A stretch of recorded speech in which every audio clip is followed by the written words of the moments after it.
We won! The State Congress on Friday informed that as part of the Bharat Jodo Nyay Yatra, Rahul Gandhi will visit Meghalaya on January 22nd. He will be handing over the Yatra flag to Meghalaya Pradesh Congress at Jorabad. After that, from Nongpor Point, he will walk towards Paham's Ames Stadium to address a public gathering.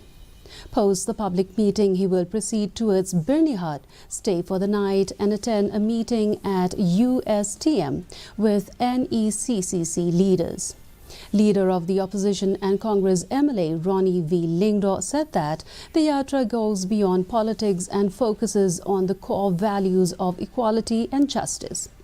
He said the Yatra Bharat is about coming together as communities to fight against all the atrocities and raise a voice together in a powerful manner.